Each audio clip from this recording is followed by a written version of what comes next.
बच्चों की बात करें निशा जी, मैंने भी देखा कि कई सारी जो कंपनीज हैं वो चिल्ड्रंस म्यूचुअल फंड्स को जारी करती हैं। तो ये वाले जो फंड्स हैं ये किस तरीके से काम करते हैं, मैं चाहूंगी थोड़ा सा इस पे इलेबोरेट करें आप और थोड़ा विस्तार से बताएं, ताकि जो पेरेंट्स चाहते हैं अपने बच्चों के लिए इस तरीके के फंड्स में पैसा लगाना, वो इस पर कैसे काम करें। तो प्रतीक्षा जी, एक बहुत ही इम्पोर्टेंट स्टेप है जो हर कोई अपने बच्चों के लिए इन्वेस्टमेंट प्लान करेगा। उसके पहले सबसे पहले आपको टर्म प्लान लेना है अपने लिए, ठीक है? सो दैट अगर आपको कुछ हो जाता है या अगर आपकी डेथ हो जाती है, फ्यूचर कैश फ्लो अफेक्ट हो जाएगा, तो वो आपके बच्चों के एजुकेशन के लिए काम आएगा। तो टर्म प्लान खुद का होना बहुत जरूरी है। Term hmm. Life insurance only and only in form of life, term life, ठीक है? डेथ बेनिफिट प्रोडक्ट है। डेथ होगी तो फैमिली को पैसा मिलेगा। तो ये होना आपके पास जरूरी है, नंबर वन। नंबर टू, जब आप इन्वेस्टमेंट शुरू कर रहे हैं, सो बहुत सारे म्यूचुअल फंड कंपनीज के पास चिल्ड्रन फंड्स है। सो कोई उसको चिल्ड्रन गिफ्ट फंड कहता है, कोई चिल्ड्रन के लिए फंड्स है जो अलग से कहते हैं, यंग सिटीजन फंड कहते हैं। हाँ, हमारे स्क्रीन पे आ गया है। ये सारे फंड्स है जो चिल्ड्रन रिलेटेड है। उसमें भी कैटेगरी है, इक्विटी, हाइब्रिड और सो कंजर्वेटिव, एग्रेसिव, मॉडरेट, ऐसे भी कैटेगरी होती है। तो हमें, बिकॉज ये बच्चों के लिए है, आपको कंपलसरी अग्रेसिव लेना है। आप इक्विटीज लीजिए क्योंकि ये लंबे समय के लिए। देखिए, आप इसमें देखेंगे तो लीस्ट फंड ने रिटर्न दिया है वो 13.5%। अच्छे हाईएस्ट रिटर्न दिया है आपके 18, क्लोज टू 18%, वो भी आज के मार्केट में सिचुएशन में। अगर हम ये अपसाइड मार्केट में देखते तो ये रिटर्न ज्यादा होता। तो ये समझना जरूरी है कि आप कॉन्जर्वेटिव वे से इन्वेस्ट करोगे बच्चों के लिए या इससे करोगे। अगर आप मुझे पूछेंगे एज अ फाइनेंशियल एडवाइजर, आपके पास होना चाहिए टर्म प्लान, फिर आप ये बच्चों के लिए निवेश कीजिए। ये बहुत बढ़िया कैटेगरी है जो म्यूचुअल फंड ने स्पेशली क्रिएट की है, क्योंकि जब आप इंश्योरेंस पॉलिसी कोई खरीदते हो बच्चों के लिए या बच्चों के नाम से, आप वो पैसे के ग्रोथ को स्टॉप करते हो एट अ सर्टन परसेंटेज।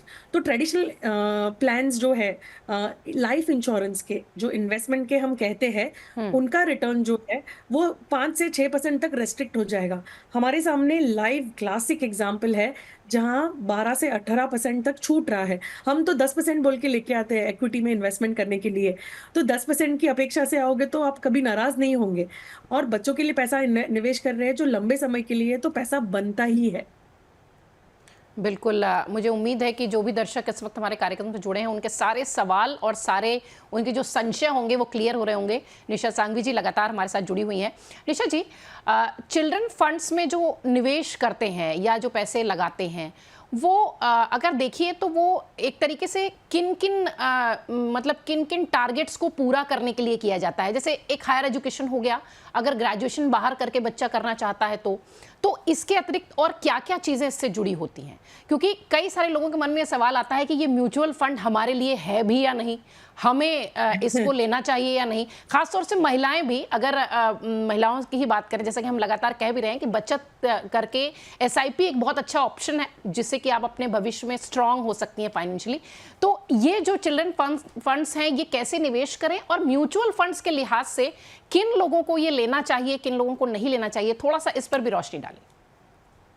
ठीक है। सो जब भी हम कोई कैटेगरी देखते हैं म्यूचुअल फंड्स की, तो जैसे हमने अभी एक सैंपल देखा चिल्ड्रंस इन्वेस्टमेंट के लिए, तो ये उन लोगों के लिए है जिनके बच्चों को 15 साल के बाद पैसा लगेगा, 12 साल के। सो इन एवरेज लॉक इन इसमें दो टाइप के होते हैं। एक तो है 5 साल का, या तो 18 साल, बच्चे के 18 साल होने तक का। ये डिपेंड करता है स्कीम टू स्कीम वाइज। तो दो तीन चीजें इसमें एडवांटेज हो जाती है। फोर्सफुली लॉक इन हुआ तो आप उस पैसे को छुओगे नहीं, ऑटोमेटिकली कंपाउंडिंग और मल्टीप्लाई हो रहा है। तो जब भी आप इन्वेस्टमेंट शुरू करते हैं, निवेश शुरू करते हैं, बच्चा बॉर्न हो गया, सो मैं तो हमेशा सबको कहती हूँ कि चिल्ड्रन गिफ्ट फंड हर एक पेरेंट के पास होना चाहिए। कब कब इसमें आप निवेश करना चाहिए? एक तो एसआईपी के माध्यम से आप इन्वेस्ट कीजिए। बेसिकली ये सारे फंड जो आप देख रही है म्यूचुअल फंड्स के कैटेगरी है, ठीक है? आप एसआईपी के थ्रू इन्वेस्ट कीजिए, मंथली, क्वार्टरली, हाफ ईयरली, जो भी आप कर सकते हैं। जब भी बच्चे का जन्मदिन आएगा, बच्चों को भी इन्वेस्टमेंट से हमें एजुकेट करना जरूरी है। उन्हें एक गुल्लक ला के दीजिए कि उसमें बच्चे जमा करेंगे पैसा, और थोड़ा थोड़ा पैसा जमा होकर आप उसको बैंक में लेके जाके डिपॉजिट करके उसके नाम से निवेश कर दीजिए। उससे क्या होगा, बच्चों को भी एक डिसिप्लिन आ जाएगी, जब वो बेफिजूल खर्च करना चाहते हैं तो वो भी स्टॉप हो जाएंगे। तो बच्चे बोलेंगे नहीं मेरा पैसा इन्वेस्टमेंट में डाल दो। तो जब ये 5 साल प्लस का टारगेट है तभी हम कहते हैं कि आप चिल्ड्रन फंड कैटेगरी की तरफ जाइए। और जब भी हम ये इन्वेस्टमेंट कर रहे हैं, मेन फोकस इज स्कूलिंग के बाद जो पैसा लगना है इंजीनियरिंग करने के लिए, डॉक्टरी करने के लिए या फॉरेन एजुकेशन करने के लिए, जनरली तब ये फंड्स बहुत काम में आते हैं, क्योंकि आपने इसको पंख दिए हैं इक्विटीज के। तो ये पैसा मल्टीप्लाई तो होना ही है, क्योंकि अगर आज बच्चा बॉर्न हुआ है और 16वें साल की उम्र से उसको इसमें पैसा लगेगा हर थोड़े साल में, तो आप एग्जिट भी कर पाओगे उसके अंदर, पार्शियल एग्जिट, फुल एग्जिट। आप बीच में टॉप अप कर सकते हो। बच्चे का बर्थडे आ गया, बच्चों को बोलो दिवाली होली पे जब नाना नानी या दादा दादी पैसे देते हैं तो आप उसे इन्वेस्टमेंट में टॉप अप कीजिए। जन्मदिन पे उनको बताइए कि आपको जो बेसिक जरूरत है वो एज अ गिफ्ट लीजिए, बाकी पैसा हम निवेश कर देंगे तुम्हारे फ्यूचर के लिए। तो बच्चे भी आजकल बहुत समझदार है और मानते हैं, एंड स्पेशली जब मम्मी कहती है तो मानना ही पड़ेगा। तो again, circle around being woman, being mother, तो ये एक अच्छा ऑप्शन हो सकता है थ्रू वुमेन फॉर चिल्ड्रन।